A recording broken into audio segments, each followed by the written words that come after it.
Video games are a form of media accessible to a broad audience, as difficulty settings can be changed to allow a variety of skill levels and also convey their themes in interesting and attractive ways.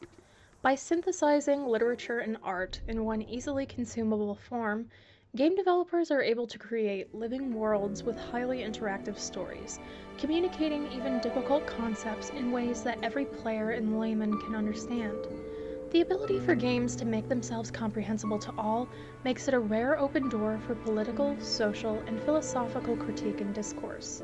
This form of communication is especially generous to the creation of science fiction narratives.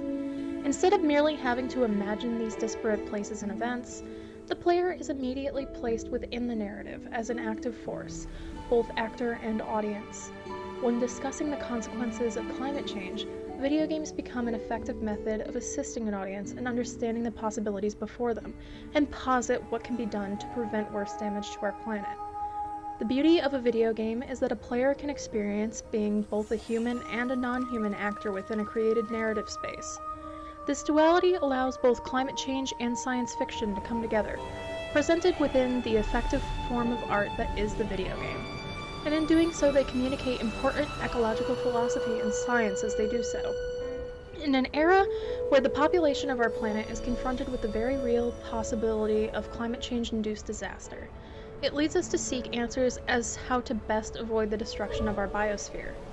What instruments can we wield to make people most sensitive to the reality of our planet, leaving behind the artifice of willful ignorance which serves to obfuscate that reality?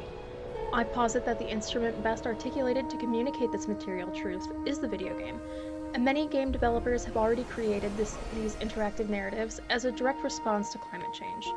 One of these games in particular, Flower, confronts the reality of climate change within science fiction-themed narratives, synthesizing the philosophies of eco-philosophers such as Bruno Latour and Michel in a simplified and aesthetic manner to appeal to the broadest audience. Let us first define what an instrument is and what purpose it serves in regards to video games. Bruno Latour described it as that which allows you to connect the distinctions that you have just sensed, recorded in the form of peaks or valleys on graph paper or a computer screen. This instrument produces a visual representation of that which you're experiencing, and in doing so you become more sensitive to that which you would not be able to see simply with your eyes. It reveals the invisible reality. We can then connect sensations, words, and calculations to a pre-existing external thing, and thusly become capable of registering new distinctions. Latour argued that the more instruments we create, the more capable we become of registering worlds. We become more sensitive to that which we would never have imagined otherwise.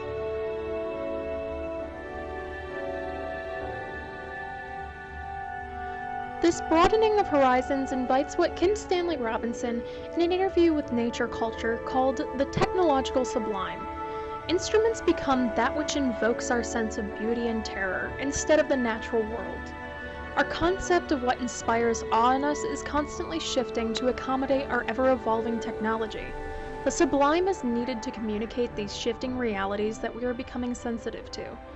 Awe is invoked within the audience to assist the communicative instrument in connecting the distinctions of our world and revealing the invisible reality in which we exist. The video game serves as this instrument with ease. They allow the bodily exploration of landscapes even more so than the novel, thus making it possible for the audience to contemplate the interconnectedness of environment, society, technoscience, and bodies. To contemplate, essentially, how everything connects to everything else. Flower, developed by Thatgamecompany, is one example of a video game instrument reacting to climate change and advocating for a deep ecological stance on our world. The philosophy from this deep ecology, organic mysticism, attempts to cultivate a harmonious relationship with the world, from which we would seek technologies which make life better for every citizen of the biosphere, human or otherwise. Flower places the audience as a non-human actor, as a flower petal, and tasks us, the audience, with awakening the deadened, industrialized world. In this role as non-human actor, we not only are made to listen to what Michael Serra called the mute world that we've ignored in favor of progress and profit, it makes us the ambassador and vanguard for a nature reminding us of its presence.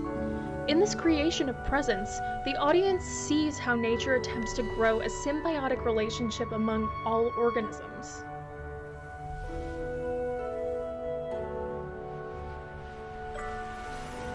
Each level in Flower opens with a voiceless cinematic commenting upon the state of the industrialized world.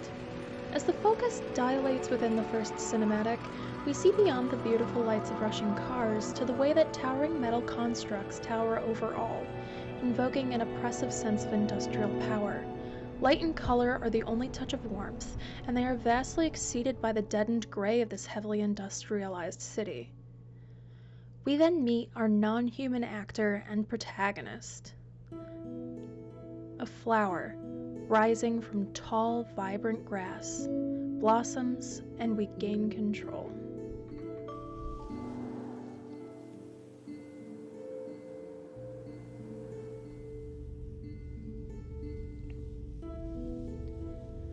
We spin across the fields of grass, brushing other unbloomed flowers, waking them as we do, and they join us in continuing our journey. We become a collective.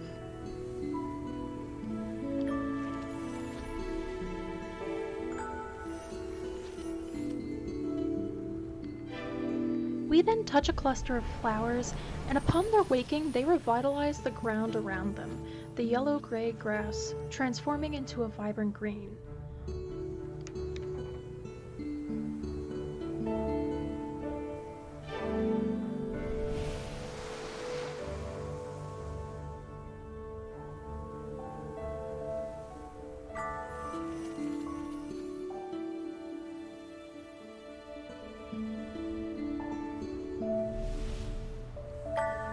At the center of this slowly dying field, we approach a massive tree, leafless and the heart of this landscape. With many hands, we revive the dead tree and the whole of the land around it.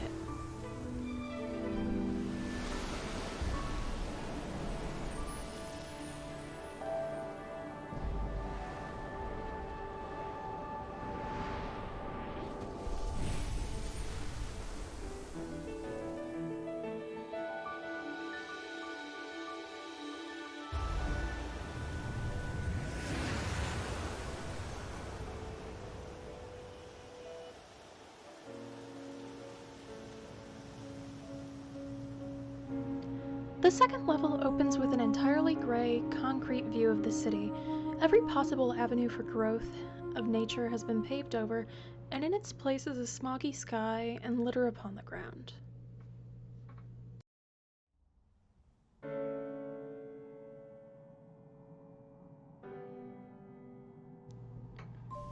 Our non-human actor awakens in a similarly desaturated and polluted valley. As we wind our way through, our actions bring life and color back to the valley as a whole.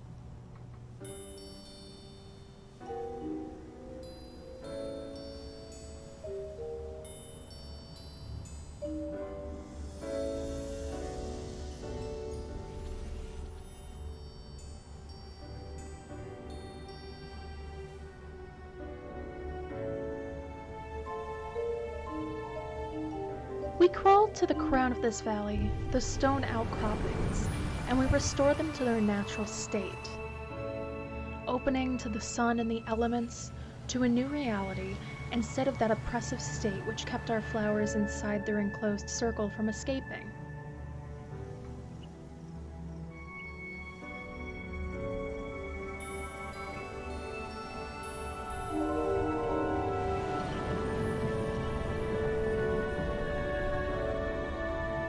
We are given entrance to the center of the valley at this point, where we paint the world in a diverse range of colors, blossoming outward with music.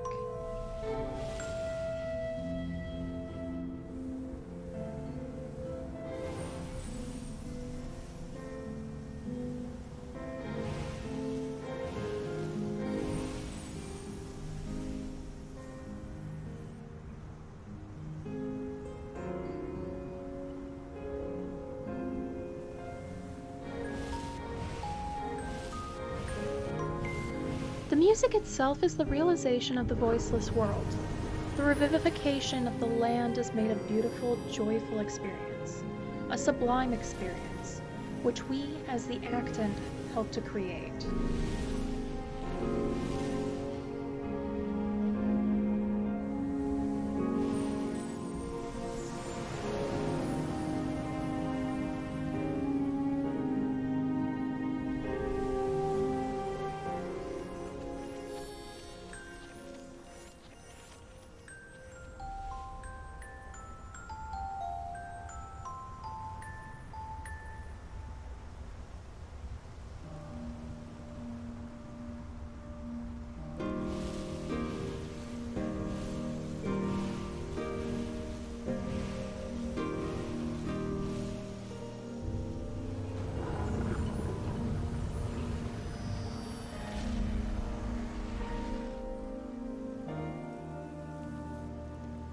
We meld the sensuous communication of music to the supersensuous, sublime, natural force which is powering our non-human actant, our flower.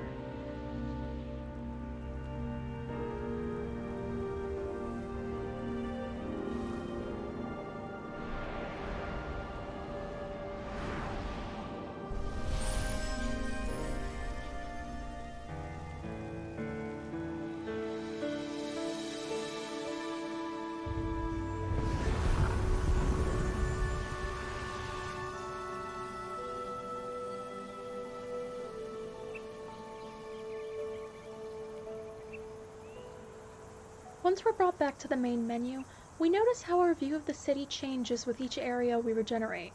The buildings closest to us are, just as the valley, made colorful.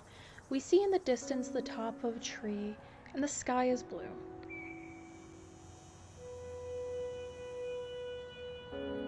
Our third adventure highlights this change towards nature as the sun shines overhead and trees stand tall among human structures.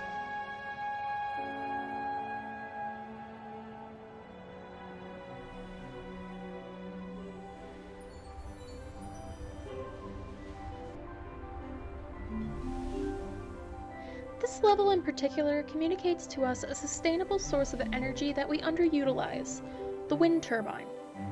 Here, we, as our non-human ambassador, cleanse the rust of disuse from the turbines and summon winds to spin them.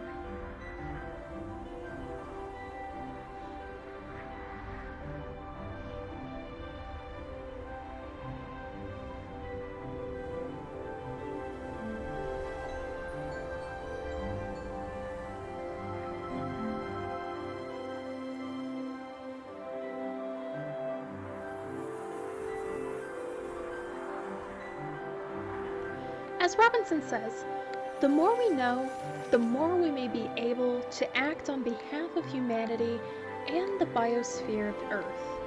We know that turbines are highly effective power generators in certain areas that have been widely ignored due to a perception that they're ugly or ruin our scenery. However, here we see how beautiful they can be as they assist in a regeneration of the Earth.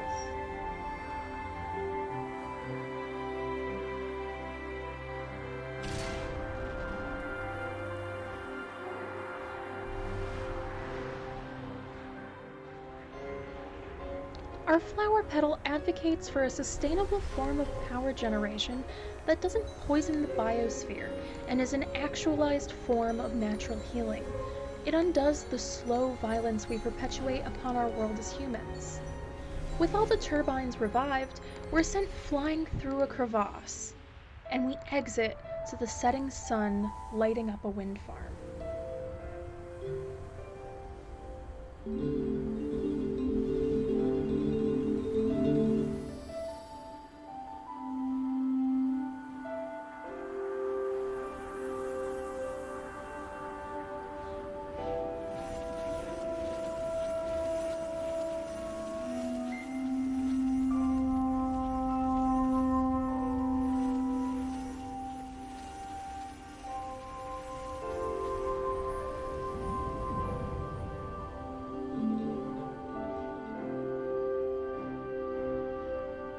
One by one, We use our power as the voiceless yet polyvocal natural sublime to create widespread change.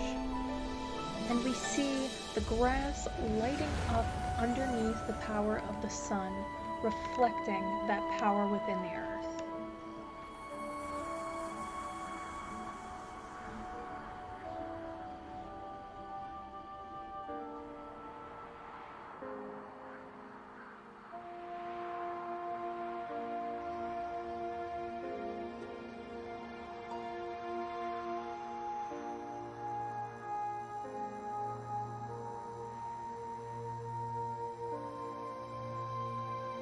The sun sets, and we are left in the darkness of night.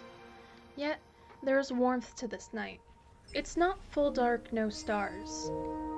Within this darkened field, we are emboldened by an inner light to connect our wind turbines to a series of streetlights and small lamps hanging from power lines.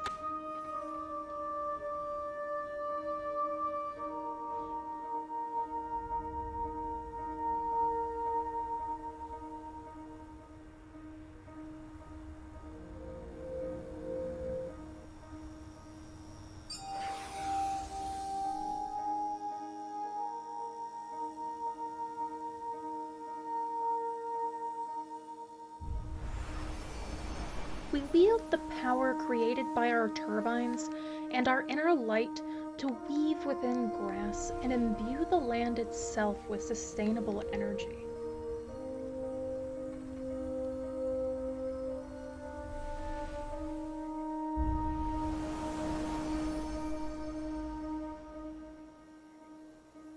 The energized and enlightened land expands the influence of the wind turbine, lights flickering on across the landscape.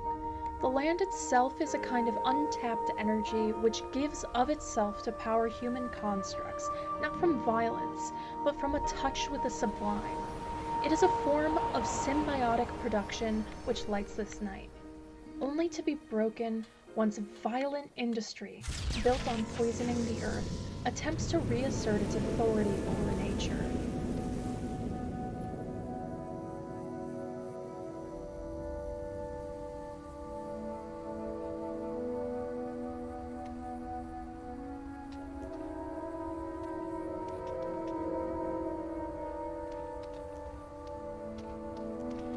We are sent through a dark and twisted maze of industrial waste, sparking electrical wires, and sharp fragments of metal. This is dystopia, the broken remnants of a dead society, having killed the land and those that live within it.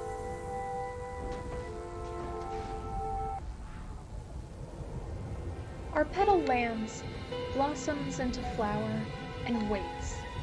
This dark mass cannot be overturned alone.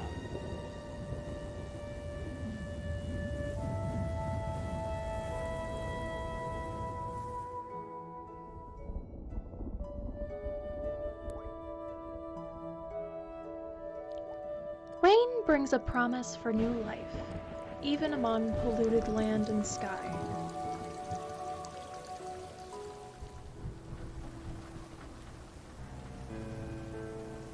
Our second to last level requires careful weaving between these dark spires of metal surrounded by the poisoned ground as we save flowers huddling under the oppressive metal and purify both the useful pieces of industry and the land itself.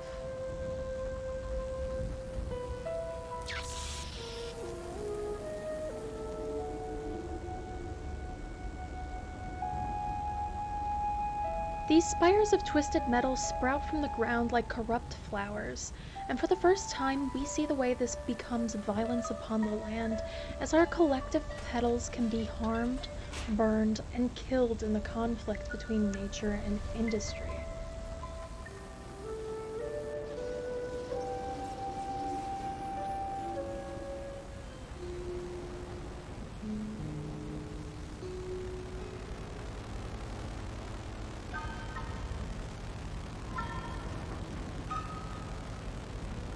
This is a conflict between two non-human entities, yet one is decidedly born of humanity. It represents all that culminates in the violences we perpetuate upon the earth, in search of progress and in search of profit.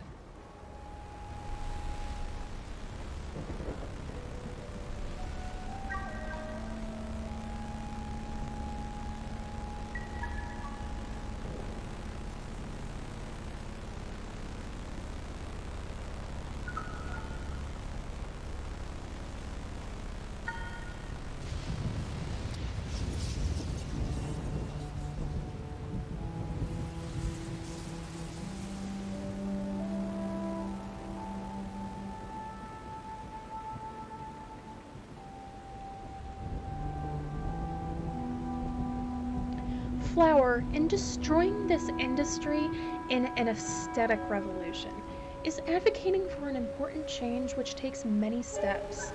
It seeks to disempower capitalist constructs which built profit on the poisoning of the biosphere, purifying that which can be used for another purpose and destroying that which no longer serves the needs of the entire biosphere.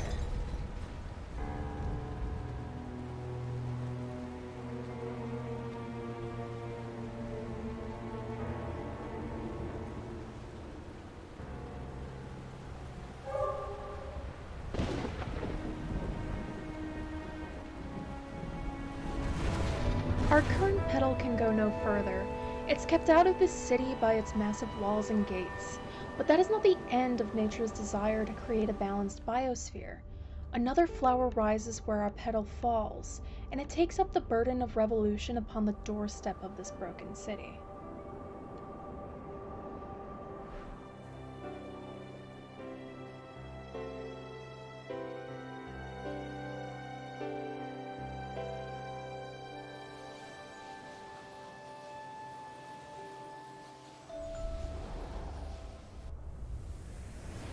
Thus begins the culmination of our revolution over industry.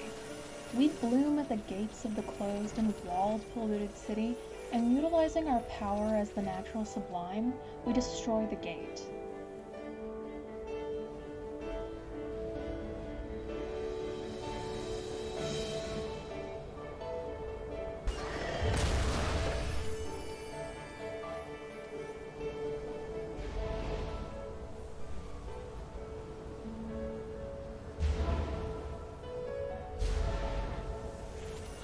As we enter the first section of the city, we rally the other flowers to shake their land of industry and rebuild their homes in the image that they wish, ready for color and life.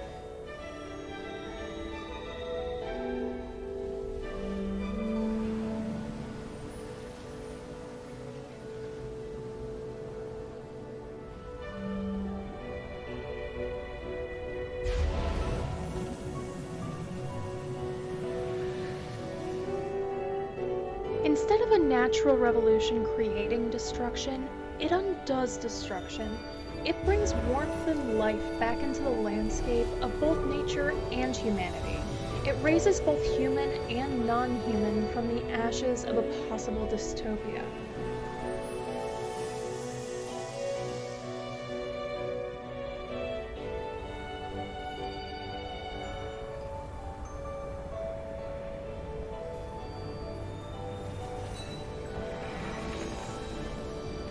This is a revolution made to destroy only that which cares nothing for the biosphere or its populace. It is an ultimate regeneration of the land and of humanity, bonded together into a shared purpose.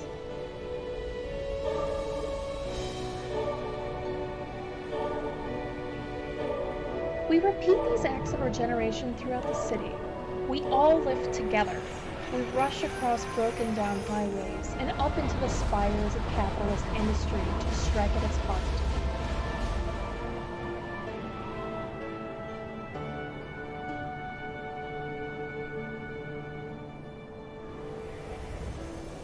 And we, the natural sublime, remake these spires into a blooming tree, towering over all else.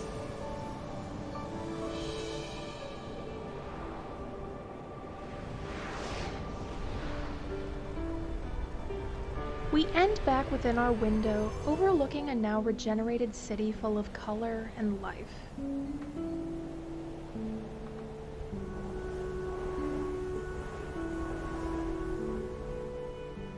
Trees grow throughout the city. Art decorates once bare walls. The sun is high, birds return to roost, and a flower grows from between the cracks in the concrete.